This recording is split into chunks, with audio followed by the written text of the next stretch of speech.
All right, we're going to try this again here. OB things to work on in terms of step.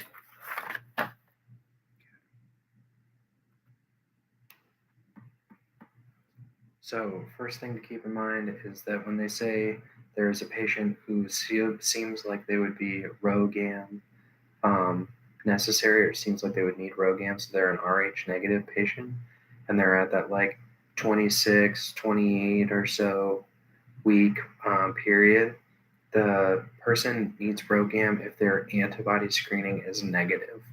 So to me, that's just felt a little bit backwards. It felt like if the antibody screening was positive, then you would need RhoGAM.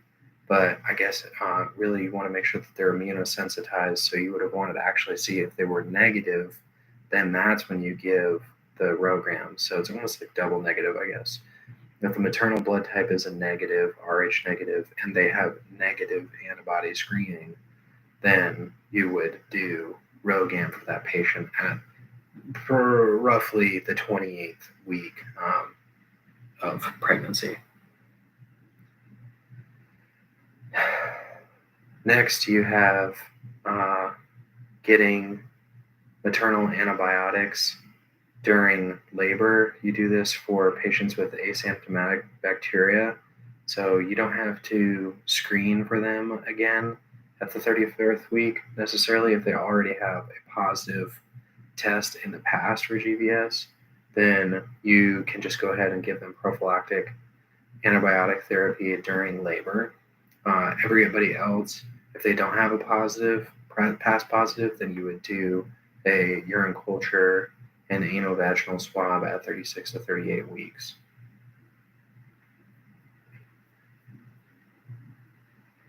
All right, the next one is atelectasis. So somehow we got a little confused here on whether or not it was atelectasis or whether or not it was endomyometritis. So they told you that they had a moderately tender fundus, and that was enough to just bite all over that endomyometritis, which was a weird terming for endometritis.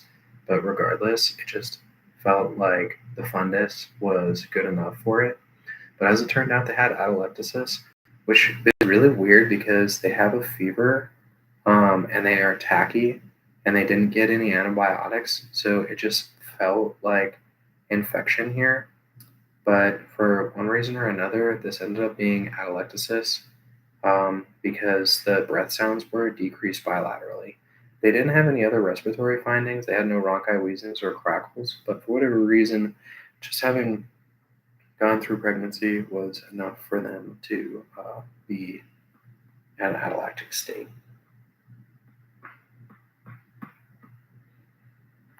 Okay, the next one is retained placental fragments.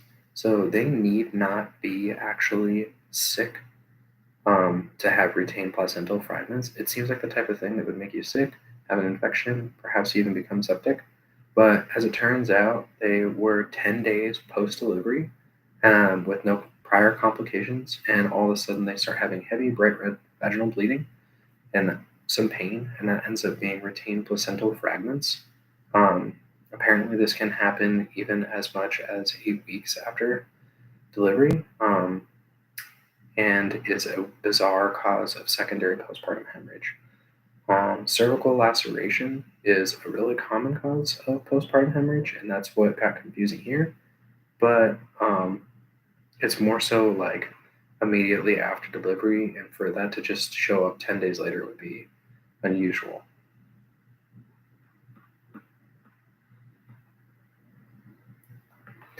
Okay, so they tell you all the time how the TBG goes up during pregnancy, and this can like throw your thyroid hormone out of whack. But they might give you a patient who has like hypothyroid-esque symptoms, like exophthalmos and like being tacky and pooping a whole bunch, stuff like that. And then they'll be like, well, do you check the T4 or do you check the free T4?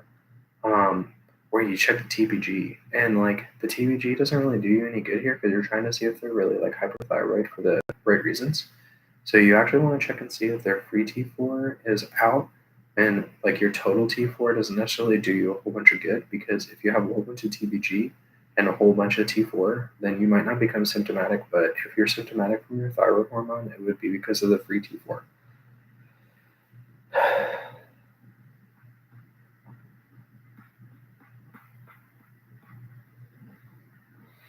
Okay, so now you have a 38-week pregnancy, and they had a strep Egalactiae infection at the last time that they came in, and now they have pre-labor rupture of membranes at 38 weeks. And so the thing is, they actually want you to admit the patient to hospital for induction of labor for this patient, most likely because of their past infection history. Normally, when you have no cervical dilation and you have prom, like that's fine. You just kind of let them roll. But for this patient, if they have a higher risk for intrauterine infection and then they have the premature rupture of membranes, then like that's just a pretty big risk factor in terms of like developing an infection down the road from that.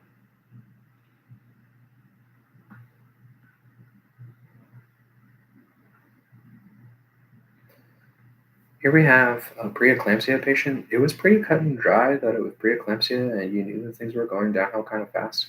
But you're basically just stuck between choosing whether or not they want to do a C-section or give the patient mag sulfate.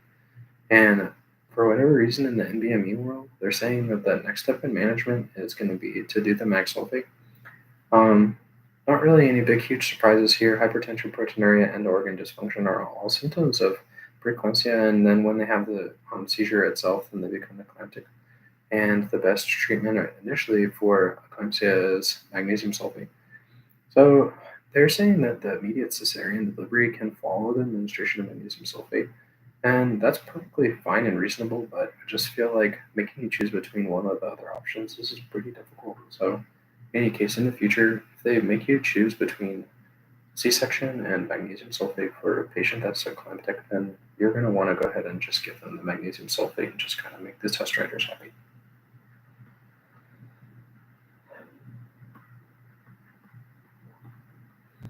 Okay, now you have a patient that's like this was a little bit confusing one. They're basically like having early spontaneous vaginal deliveries in the past. So they've had one at 32 weeks and one at 34 weeks. They're not necessarily saying like things that went badly or not badly, but they're just like it's basically saying that it happened that late. And so then they want you to give that patient 17 alpha hydroxyprogesterone therapy, even all the way at like 16 weeks, which just seems like crazy early to start trying to inhibit uterine contractility. Um, I wanted to give them the cervical cerclage, and this is when you put a suture into the cervical ostium near the canal and maintain the closed cervix. Um, and so you work that for cervical insufficiency, but they're basically saying that this patient doesn't have cervical insufficiency, they just have like a history of having preterm labor.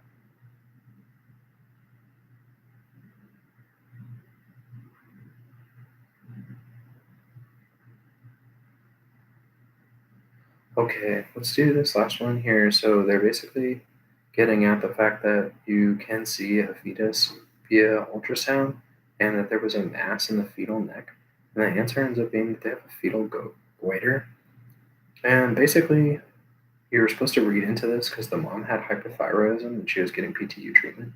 I don't think the PTU treatment was necessarily directly related to it, but essentially any link between the mom having hyperthyroidism issues and then them telling you that the ultrasound shows a fetus consistent with gestational age, but they just have a mass in the neck, and polyhydramnios could be a sign of fetal goiter.